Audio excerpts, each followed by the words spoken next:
Welcome back, everybody, to our final video, our final week in the 4-week unit on American Catholic history, and actually the final unit of our entire semester. We've gone from the 4th century with St. Augustine's Confessions right up to the present moment. So quite a span of history in just one semester.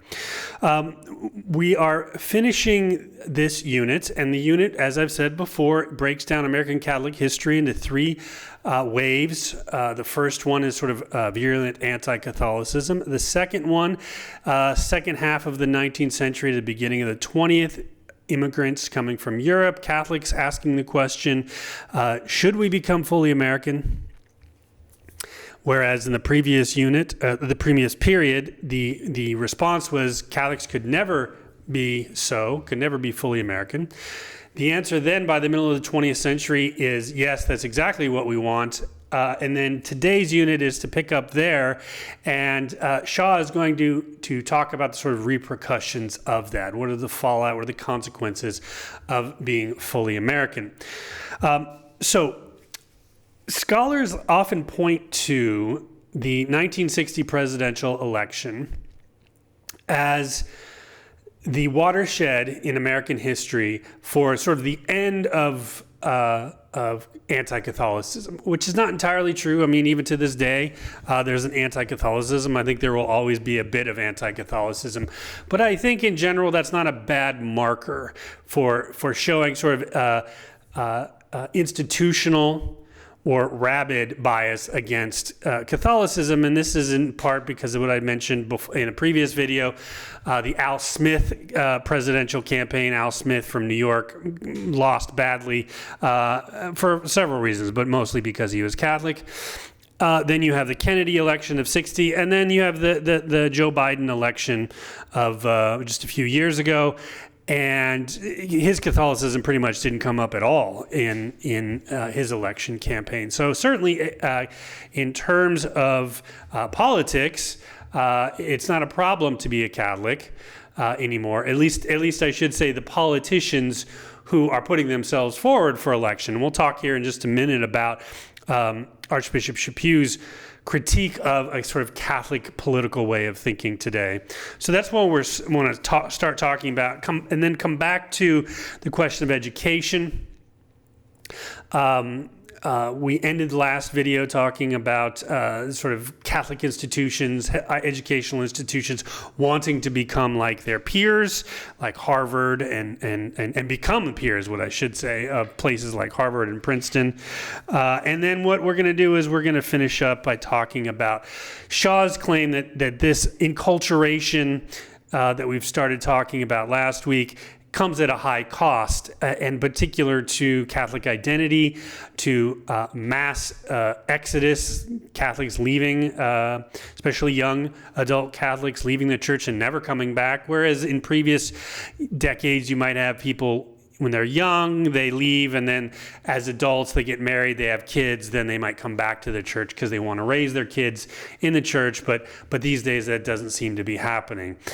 So what are sort of Shaw's responses to that? How do we sort of have a strong Catholic identity?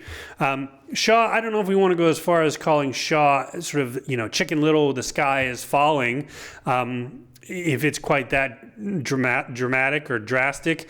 And I certainly want to talk in class in our discussions about Shaw's conclusion that the cost was too high and the responses or the solutions that he has to this.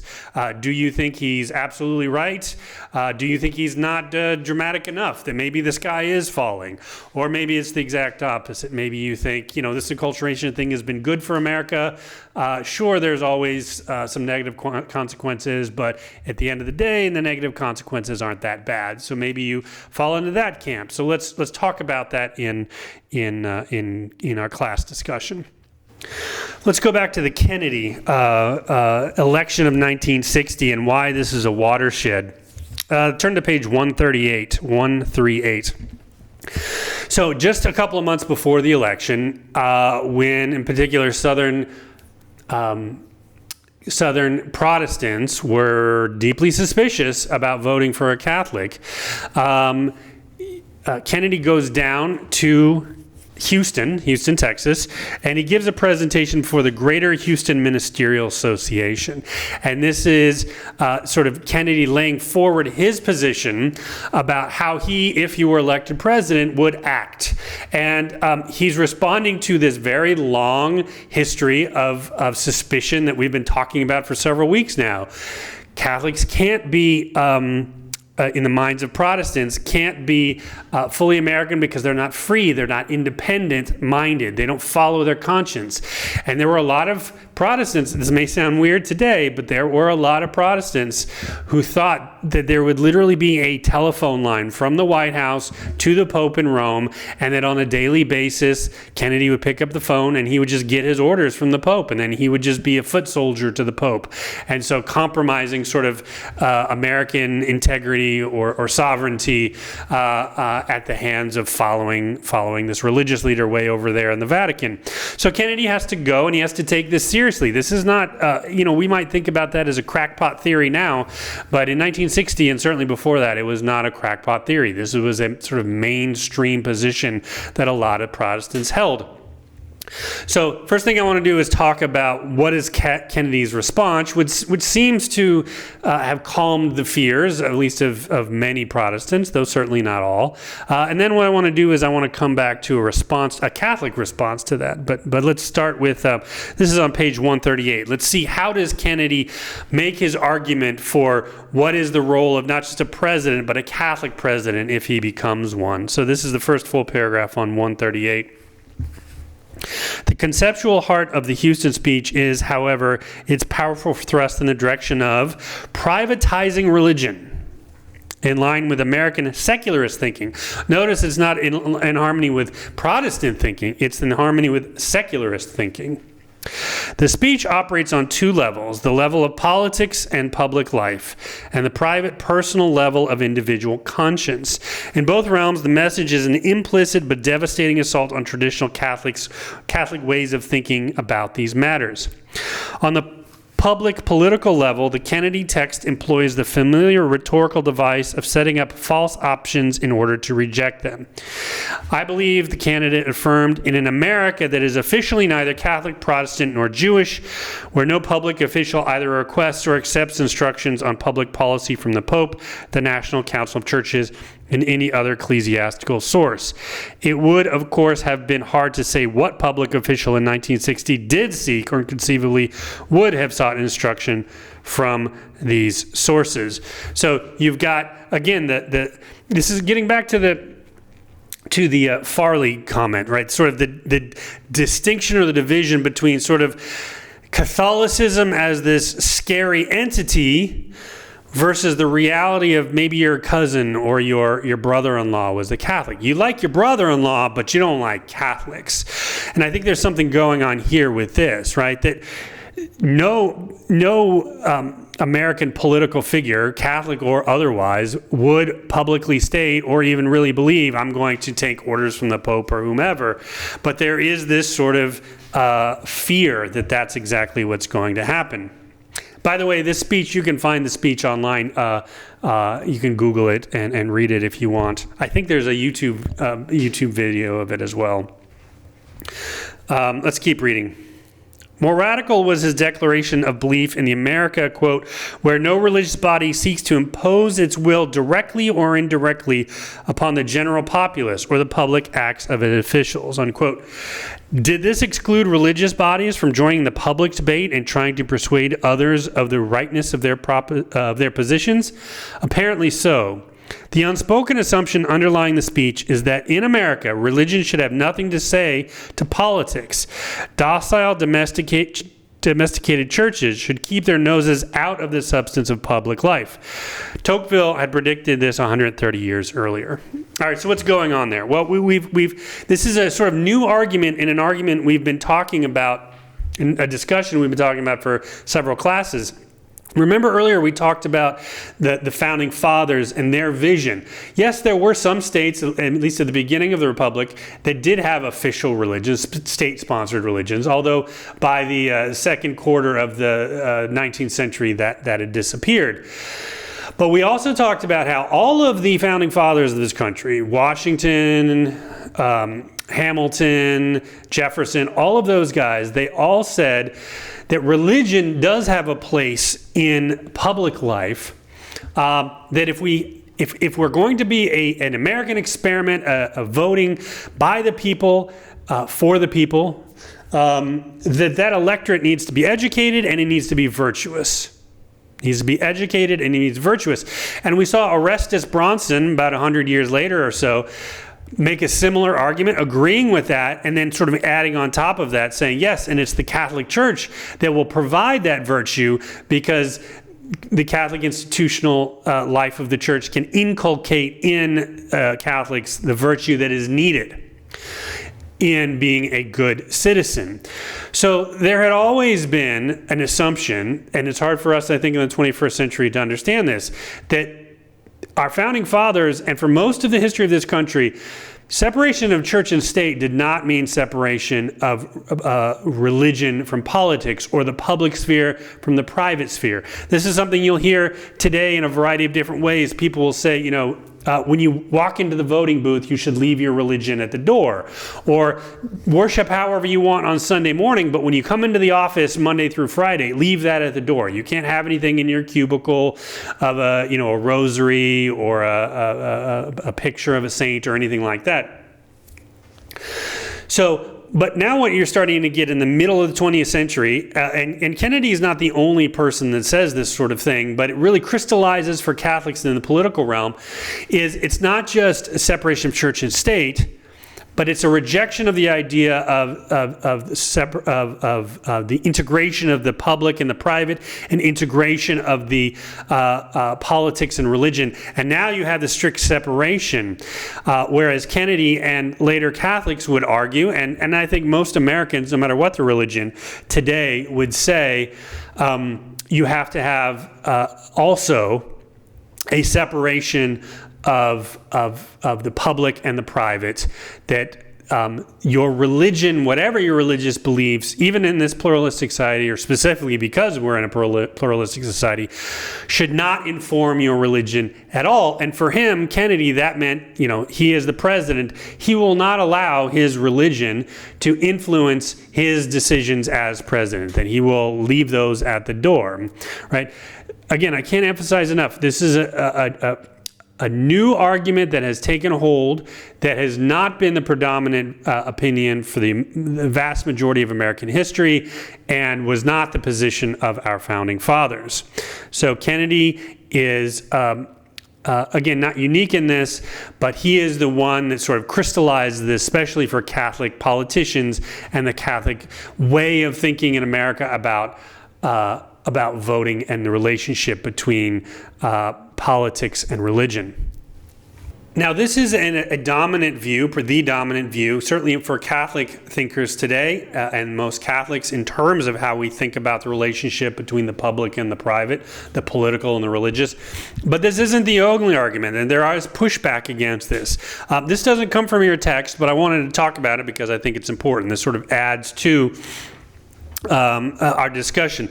This is something I'm going to quote here from Archbishop Charles Chaput, who was, when he retired, the Archbishop of Philadelphia. Prior to that, he was the Archbishop of Denver.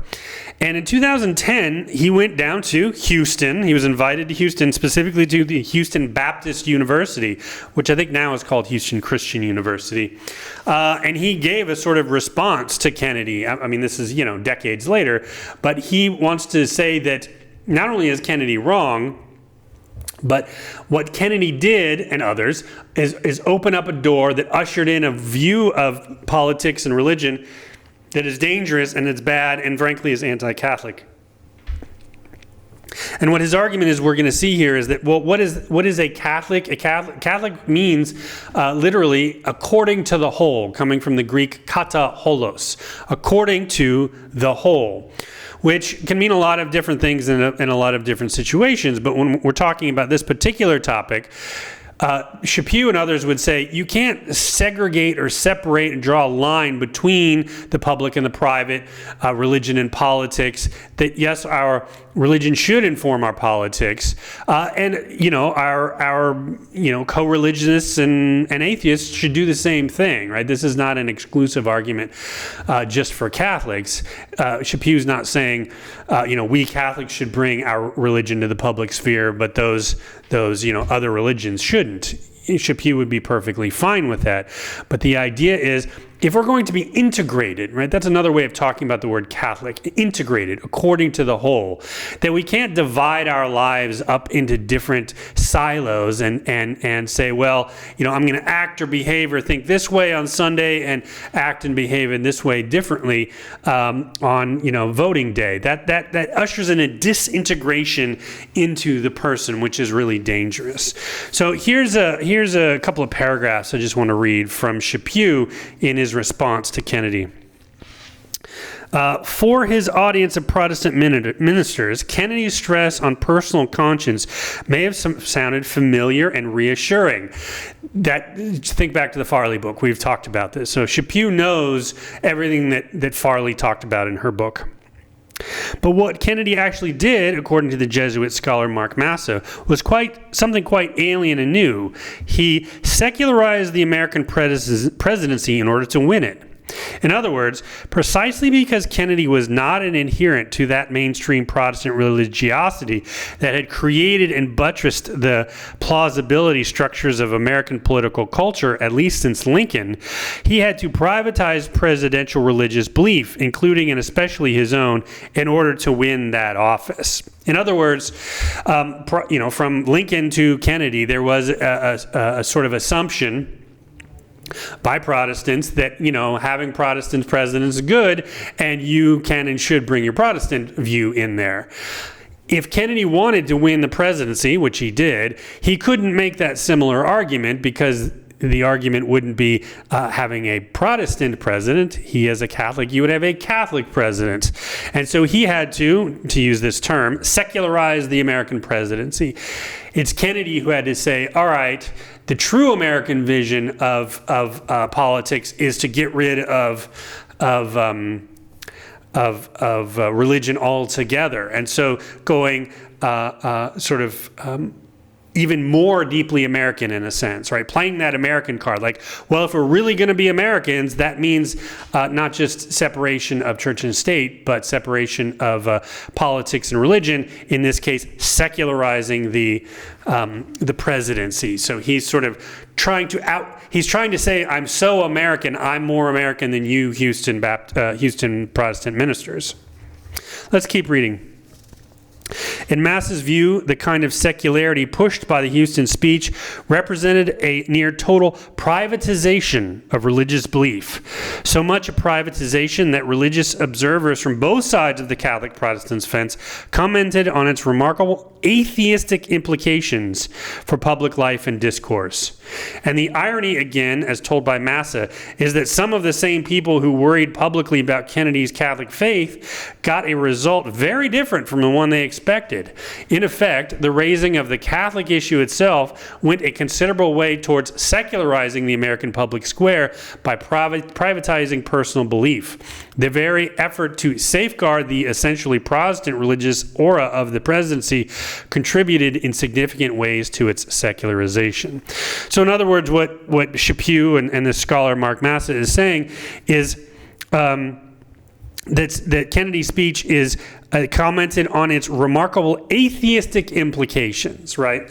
So in other words, if we're going to say that you can't bring religion to politics at all, in particular the presidency, then it doesn't really matter whether you believe in God or not, because you're, in a sense, making the presidency or any office atheistic, literally without God. And so then the question is, well, what are sort of the atheistic implications of that? What happens if you have an atheistic mindset while you're doing foreign policy or trying to pass particular domestic policy bills, something like that? So some people, as Massa is saying here, are seeing that Kennedy took the sphere, not the political sphere, not just out of Protestantism, but out of Christianity altogether, and effectively made it atheistic. Let's read one more paragraph from Chaput. 50 years after Kennedy's Houston speech, we have more Catholics in national public office than ever before. But I wonder if we've ever had fewer of them who can coherently explain how their faith informs their work, or even feel obligated to try. The life of our country is no more Catholic or Christian than it was 100 years ago. It is arguably less so. And at least one of the reasons for it is this: too many Catholics confuse their personal opinions with a real Christian conscience. Too many live their faith as if it were a private idiosyncrasy, the kind that they'll never allow to become a public nuisance. And too many just don't really believe. Maybe it's different in Protestant circles, but I hope you'll forgive me if I say I doubt it. So what Chaput is wanting here is not to institute some sort of Catholic theocracy. He is certainly fine with separation of church and state. He's certainly fine with not having individual states or the entire country having an institutional church like you have in England, like you have in Germany, etc. But he is not at all happy with the fact that you have to have this sort of division between the public and the private, religion and politics. He says that's detrimental, certainly for Catholics, but really for the entire country, right? He would encourage and does encourage Jews to bring their religion to the public realm, Muslims, etc., etc. Bring your religious views openly and into the public sphere, and in particular the political sphere. So I think this is something for us to talk about in our class and in our public discourse in the country at large, which I don't think we really are. I think at the end of the day, frankly, outside of maybe academic institutions like this, Kennedy's opinion has won the day, and you can see that in Joe Biden. Whether you like Joe Biden or not, Joe Biden and every other Catholic politician since Kennedy has taken straight from Kennedy's playbook here, with virtually no adaptation, and it has worked for them. The question that Russell Shaw and Chaput and others would want to ask again is, at what cost? What has been the detrimental effects of this sort of Kennedy approach to politics? All right, I want to return now back to something we ended last video with, and that is looking at Catholic higher education as a good locus for where we see this idea of the shift starting in the mid-20th century to the implications of having American Catholics wanting to be fully American, and what that means in the higher education institutional sense of educational institutions are not that much different, if at all, from our secular brothers and sisters. And this comes to most explicit description in what's called the Land O'Lakes document. And then we'll start on page 162 for this, 162. Land O'Lakes is in Wisconsin, and it is, I don't know if it still is, but at the time in the 1960s, this was property that was owned by Notre Dame University of Notre Dame.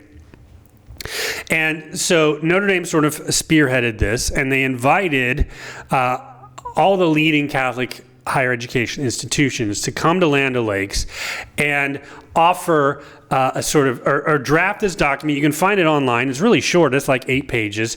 And this is sort of a mission statement, if you will, for most, to this day, most Catholic institutions on how they think about what does it mean to be a Catholic institution in higher education. So the bottom of 162, this is just the beginning of the document that Shaw is quoting here. Let's just read this paragraph here.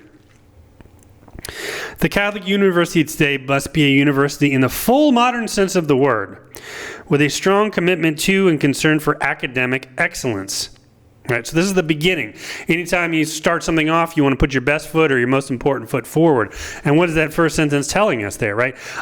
University in the modern sense, right? So echoing kind of what Monsignor Ellis said in the previous week, eschewing that sort of Catholic parochialism, that Catholic ghetto mentality, and what is a university in the full modern sense? Well, sort of modeling off of late 19th century German institutions that quickly American institutions, secular institutions adopted here in this country.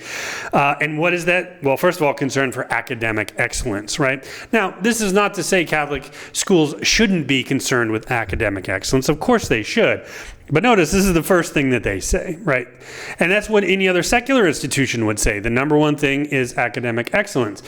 We as a Catholic church, of course, a phrase that you've all heard many times before is both and. So it's not that Shaw has a problem with saying academic excellence is a good thing. Of course he would want academic excellence. But to say that's the number one or main thing, from a Catholic perspective, Shaw would want to say is problematic. Let's keep reading. To perform its teaching and research function effectively, the Catholic University must have a true autonomy and academic freedom in the face of authority of whatever kind, lay or clerical, external to the academic community itself. To say this is simply to assert that institutional autonomy and academic freedom are essential conditions for life and growth and indeed survival for Catholic universities as for all universities. Remember, I had mentioned in the previous video that the critique of Catholic institutions from secular and even Protestant schools was, you Catholic universities aren't really universities. You can't really pursue truth because you have your theological baggage. You have your presuppositions, your assumptions about the way the world works. And sometimes truth has to lead you in ways that either seem to or are in contradiction with what your assumptions are, or your founding principles, your first principles. And so what Land O'Lakes wants to do is break away academic institutions, not just from sort of like bishops telling schools what to do, but something deeper than that, right? Of having no assumptions, as it says there, true autonomy and academic freedom, right? So in other words, be no different from any other secular institution. So that's, again, the opening paragraph of Land O'Lakes. So this mission statement, this Land O'Lakes document, became important not only for Catholic institutions in this country, but really it started to take off around the world. And as we see around the world, Catholic educational institutions aren't that different from secular institutions for the most part. I gave some minority reports in the previous video. And so by the time you get to the 90s, John Paul II, I think, is becoming increasingly nervous about this. And he writes a document, Ex Corde Ecclesiae, from the heart of the church. Now, it never mentions specifically Land O'Lakes or really any document. It does sort of just simply put forward a Catholic vision, as he understands it, of what Catholic education in higher education should be all about. And it is a different vision than what you get in Land O'Lakes. But I and many others have said that this is a direct response to Land O'Lakes because, as I said, the Land O'Lakes document is very short. It's about 8 pages. So if you go and you sort of put numbers besides the fundamental points that Land O'Lakes wants to make, and then go and read the Ex Corde Ecclesiae document, every single point that Land O'Lakes makes is responded to in the Ex Corde Ecclesiae. Again, not directly. John Paul II doesn't quote that document because he doesn't want to just narrowly focus on one document or even one country, right? He's the Pope of the entire Catholic world, not just the United States of America. So he wants to make a broader educational claim, but to me, it's entirely clear that he has Land O'Lakes in the mind. One thing that I've done in other classes and which you might want to do if you're interested in questions of Catholic higher education is get both of these documents, which you can get online for free, love the internet, and do a sort of side-by-side comparison and ask yourself, how do these two documents envision what Catholic higher education should be? So we just read Land O'Lakes. Let's jump to the bottom of 163, and this is going to give us a sort of summary of John Paul II's response in Ex Corde Ecclesiae.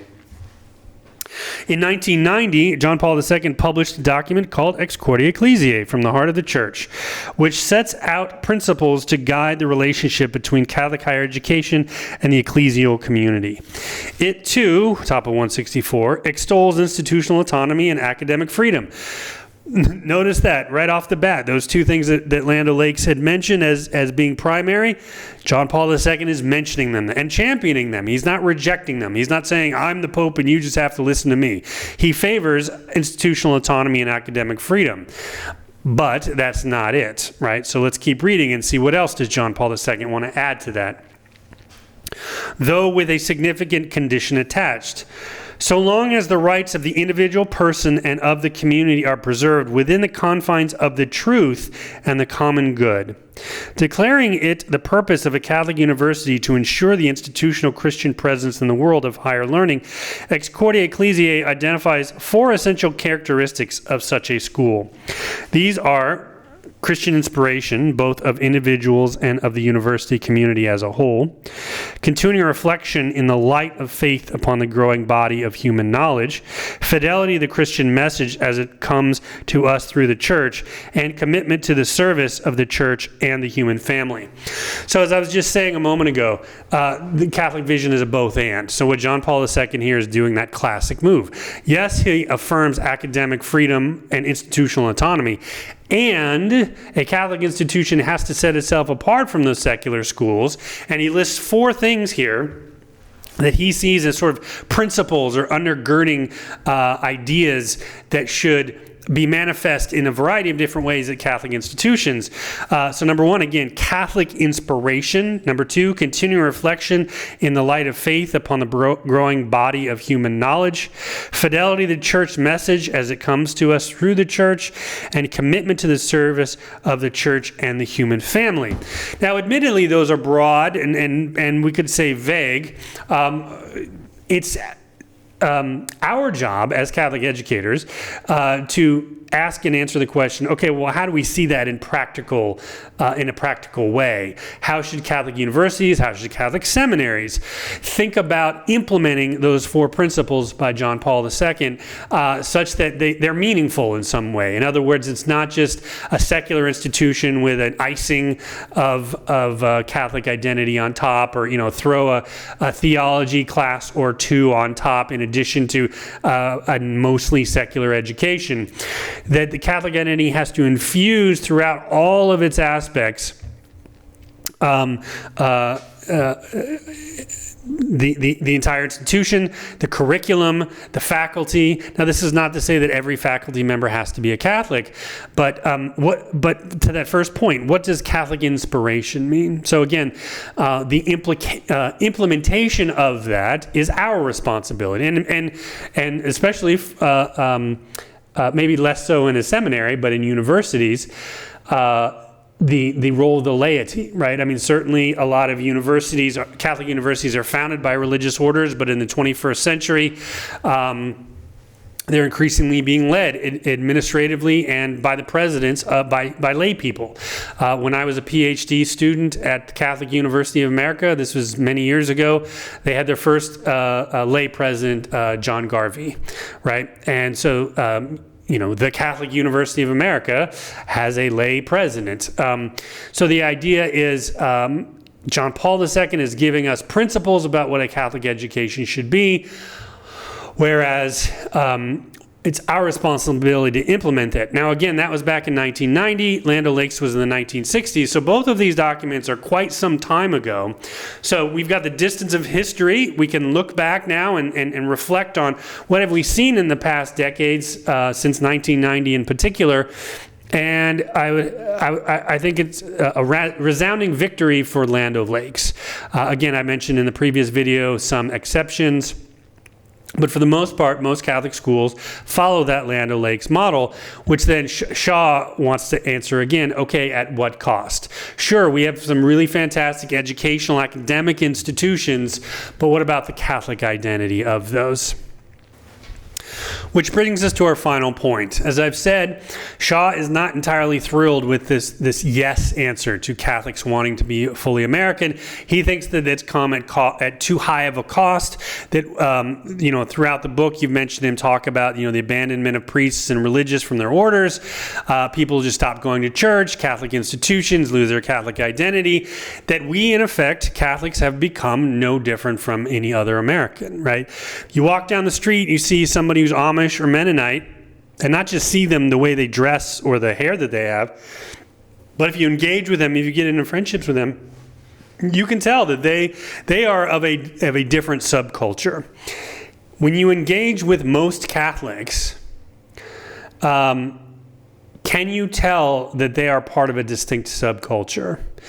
Again, this isn't about dress or haircut, although that can be part of it.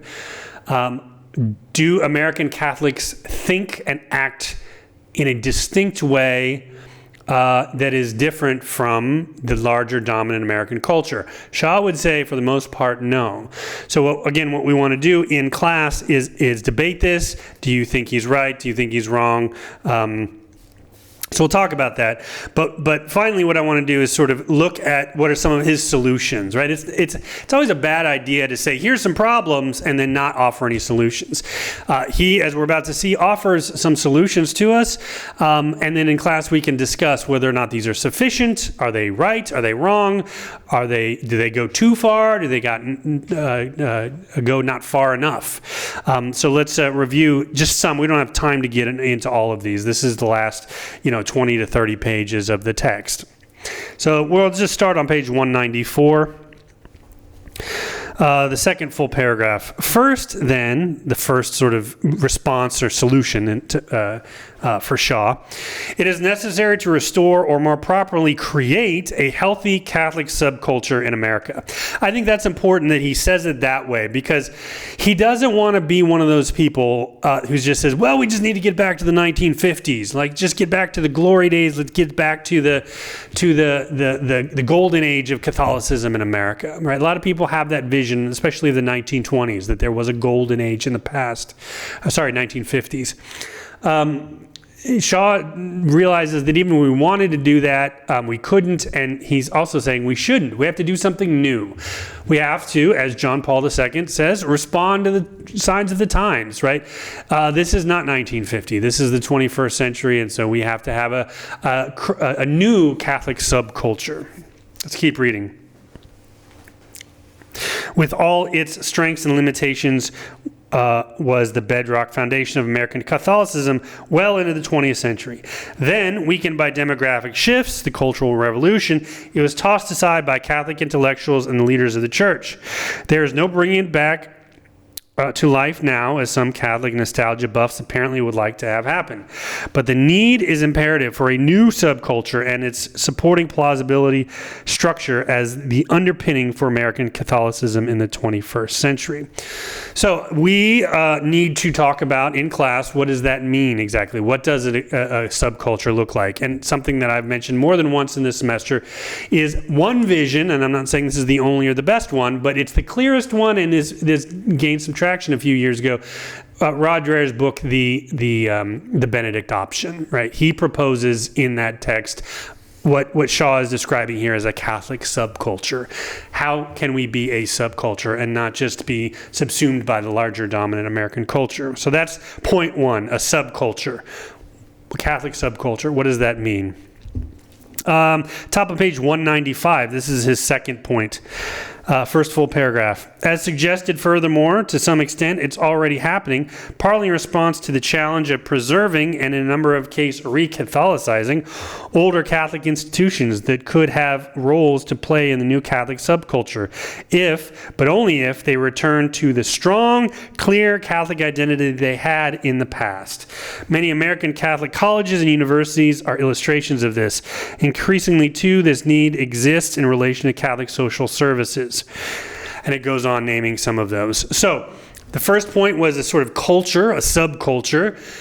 The second point is Catholic institutions. Catholic institutions need to have a Catholic identity. We've been talking about educational institutions, but that's certainly not it. That's not the extent of it. There are other Catholic institutions in this country, and they need to have a robust Catholic identity. Again, the question obviously becomes, well, what does that mean, an institutional identity? The answer, in short, would be, well, it depends. Are we talking about universities, or are we talking about, as he mentions here later on, Catholic relief services, right? That's a different institution or type of institution, and so they're going to have a different type of Catholic identity. But that's, again, our role as lay people in particular, but as the people in God in general, of asking and answering in concrete ways, what is a Catholic institution, and what does it mean to have a Catholic identity in your institution? Just one last final point here. On page 196 on this long page here, he gets into giving sort of a lot of short answers. So let's just read this. Top of 196, to repeat. The new Catholic subculture is not a pipe dream. Already is taking shape here and there. Many times it represents a reaction by individuals and families against what they rightly perceive as a morally destructive American secular culture. So here's another point. Some homeschool their children. For a long time, because of the Catholic school system in this country, K through 12, homeschooling was primarily a Protestant response to a sort of secularizing public school system, because by the time you get to the second half of the 20th century, Protestants didn't have the institutional school structures that Catholics had in, back to the 19th century. And so the response was either, well, let's build these institutional structures, or let's just homeschool, which in many ways is sort of logistically or institutionally easier. In the past couple of decades, you've seen an increase in Catholics responding to homeschool and becoming homeschoolers, because certainly the problem of the public schools, because they're secular institutions, and the critique of we've been talking about universities, but even K through 12 schools in many ways have abandoned their Catholic identity. So the next solution, or one of the next solutions, is homeschooling. Let's keep reading. Others have given up on television and carefully policed the internet in their homes. Still others have taken the radical step of moving out of big cities and their suburbs to smaller, quieter, more conservative, and less culturally threatening communities where the assaults on their eyes, ears, and morals and those of their children are less flagrant. So this idea of one of the prime pipelines of the dominant culture into our families, into our homes, is things like television, radio, the internet. So getting rid of those, getting rid of that influence. Signs of an emerging Catholic subculture also include institutional embodiments proper to a plausibility structure, proud Orthodox new Catholic colleges and universities, and a few that are not new but have taken serious steps to refurbish their Catholic identity. We talked about that last time. New, similarly Orthodox religious communities, media ventures like EWTN and Catholic Radio, along with a growing number of websites and some periodicals and publishing houses. Professional organizations, for example, the Fellowship of Catholic Scholars, the Society of Catholic Social Scientists, and in some old-line general membership groups, Knights of Columbus, which remain by far the largest Catholic organization in America, and groups and movements committed to promoting an authentically Catholic spirituality for laymen and women living and working in the secular world. So think, for example, this isn't specifically originally American, but Opus Dei, for example, right? This idea of Opus Dei, there's all kinds of sort of misunderstandings about Opus Dei, but it in large part has to do with finding a lay spirituality for those who are in the world, and ground that into an Orthodox Catholic vision. Side by side with these are the individual parishes and even whole dioceses that have taken the same message to heart. Highly encouraging, too, is the appearance on the scene of a new generation of bishops and priests, traditional-minded but fully up-to-date in style, who take a realistic view of the present situation of American Catholicism and are responding realistically to it. And I think certainly our former auxiliary bishop here in the Santa Barbara region, Bishop Robert Barron, well known. I think he's offering a model of what Shaw's talking about, even though Shaw was writing this book kind of before Father Barron and now Bishop Barron became famous. So it's our job, your job, and my job then to sort of engage with, okay, well, and what? How do we do this practically? And what do we need to add to the list? What else do we need to do in the 21st century to have a sort of authentically Catholic subculture? Notice he doesn't use the phrase ghetto, which he talked about earlier. He's not saying a ghetto mindset or certainly a geographic location of a Catholic ghetto. There's an important distinction between a Catholic ghetto and a Catholic subculture, and he's saying we don't want Catholic ghettos, but we do want a Catholic subculture. So how do we do that? And how do you and I, as at a seminary institution that's exploring the question of pastoral ministry, let's return finally to the very first question that we talked about at the beginning of the semester, which is how do we pastorally do that? How do we implement that? And finally, related to that, asking the question that we asked at the beginning of the semester, which is we've now finally finished this semester of church history. There's a lot we certainly didn't have time to address. There's 2,000 years of Catholic history, but we have to return to the question, which is, all right, what does all this church history have to do with a pastoral ministry program, and how do we use our knowledge of church history to do things like create a Catholic subculture, right? Does St. Benedict have anything to offer us from 1,500 years ago? Does St. Augustine and his confessions have anything to offer us from 1,600 years ago? What does Vatican II and our continuing implementation and assessment, reanalysis of what Vatican II did, what it didn't do, and how do we make that vibrant in the lives of the people of God in the 21st century? How do we do that? That's your job and that's my job. So let's continue on.